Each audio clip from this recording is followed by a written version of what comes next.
Ang programang ito ay rated SPG. Striktong patnubay at gabay ng magulang ang kailangan. Maaaring may masiselang tema, lengguwahe, karahasan, sexual, horror o droga na hindi angkop sa mga bata. Kung mainit na kape yung hawak niya tapos tumapon sa kanya, she could have suffered third-degree burns. Narito na nga ang ating pagkabangan bukas sa Abot Kamay na Pangarap.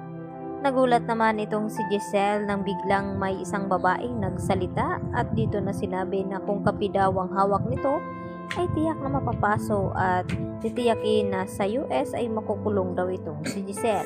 At hindi naman maintindihan ni Giselle kung bakit ganun ang sinabi sa kanya ng babaeng ito dahil diretso nga itong umalis at tumalikod sa kanya. Samantala, nakalipas na nga ang ilang buwan at ilang linggo ay dito naman na tila nagkaroon na nga ng magandang resulta dito nga sa pagpapagaling kay Don Pepe. At siya ang makapagsabi dito kung sino nga itong babae na bigla na lamang sumulpot sa Apex Hospital. At dito nga napalihim na kinakausap ni Annalyn itong kanyang lolo Pepe at sinabi na may nakilala daw siyang isang babae at dumalaw pa dito sa kanya. At alam naman ni Don Pepe kung sino na iyon dahil yun nga ang sinasabi noon ni Don Pepe kay Giselle na pagkatapos maayos itong buhay ni RJ ay isusunod naman ni Don Pepe na ayusin itong buhay ni Giselle. At tinanong nga niya noon itong si Don Pepe na kung ano daw ang ibig sabihin nito at hindi nga na tuloy-tuloy ang sinasabi dito ni Don Pepe sa kanya dahil isusurpresa nga daw noon ni Don Pepe itong si Giselle. Sa inakala ni Giselle na matagal na panahon na wala na nga itong kanyang anak. At dito naman nagulat at nasurpresa itong si Giselle nang magkamalay na nga itong kanyang ama at sinabi na kung sino itong babaeng panay dalaw dito nga kay Don Pepe. At dito na ipinaliwanag ni Don Pepe sa kanila na ang babaeng ito ay ito pala ang anak ni Giselle na si Justin na makikilala nga dito nila Annalyn at RJ at lalong-lalo na itong si Zoe. At alam na alam din ni Justin ang tunay na ugali dito ni Zoe na tila walang pakialam. At dito na rin yan na ipapamana ni Don Pepe sa kanyang apo na si Justin itong Apex Hospital.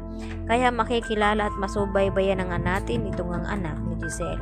Samantala, absuelto naman itong si Zoe at itong si Moira sa ebidensya na nakuha ng mga pulis dahil napatunayan nga ngayon ni RJ na wala daw kinalaman itong si Zoe sa nangyari nga dito kay Don Pepe dahil nagpapaawa nga ito dito kay RJ.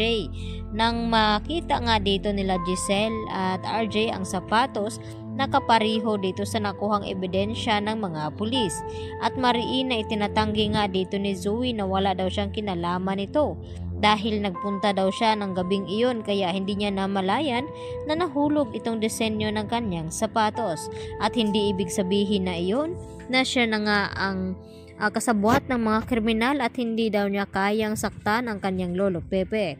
At alam naman niya sa kanyang sarili na nagsisinungaling lamang itong si Zoe at hindi naman siya titigilan ngayon ni Don Pepe hanggang hindi magsasalita itong si Zoe.